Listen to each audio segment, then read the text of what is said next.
So before we can begin on how to set up the pads that we're going to plug into the DITI and what sound module we're going to use, we have to understand how the interface works. Now take a look at the DITI interface right now. You will see an up arrow, a down arrow, left arrow, right arrow, enter, and then on the top you see the categories of editing, global training, interaction, and train. So the way it works is this. Whenever we want to do a function, let's say we want to work on editing, you press the edit button once, and now you go into edit mode.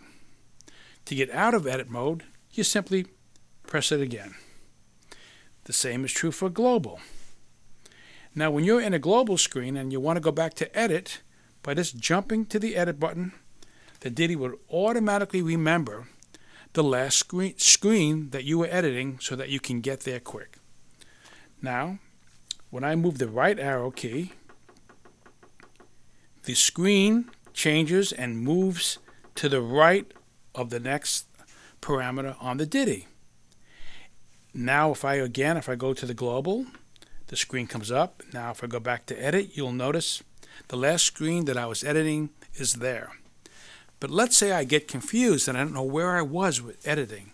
If I simply hold down the edit button for a couple of seconds, it jumps right back to the beginning. So you can always know where you are. It goes back to the last screen that you were editing, or if you hold down the button for just a second, it goes right back to the first screen of each of the editing features. The word edit has to do with editing a kit.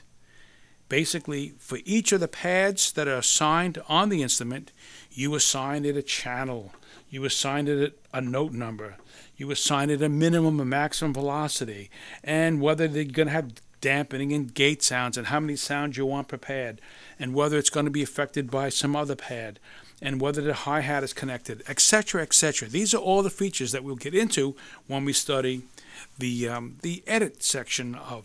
But these parameters in edit all have to do for the kit that we're working on and that the pad that we're working on, what do we want the pad to do. I'm going to get out of that now, and now I'm going to go to the global. What the global does is sets up for the entire instrument and for all the kits the basic parameters of the instrument, meaning what kind of pad are you plugging in? Is it an FSR pad? Is it a mesh head pad? What do you want the gain setting to be so that you can get the right amount of dynamic range out of the pad? For example, see, there's the pad 2A. This is the type of trigger on head and what kind of pad it is. It's an FSR pad, and it goes on, and we'll get into that when we start going over those global functions. Then to the right of that, we have the interaction. And what the interaction pad does, it basically teaches the DITI to look at all the pads that you have connected and to make sure that when you strike one pad, it controls the interaction so you get no cross-triggering from pad to pad. Really powerful feature. And again, when you press on that, you can get out of that. And the training has to do that when you press on that, it gives you the ability to train any pad that you want to. And we'll get into that once we start discussing the train functions. So again, in recap, you have 4 basic styles of editing. The editing of the kit, the editing of the entire instrument, the interaction between pads, and getting the dynamics out of the pads by setting up a train. And when you're dealing with the panel, always, when you're editing, this moves the screen to the right and to the left. Whenever you want to change a value, you use the up or down arrows. Whenever I make a change, you get a little asterisk to the right of the screen, and that tells you that I've made an edit.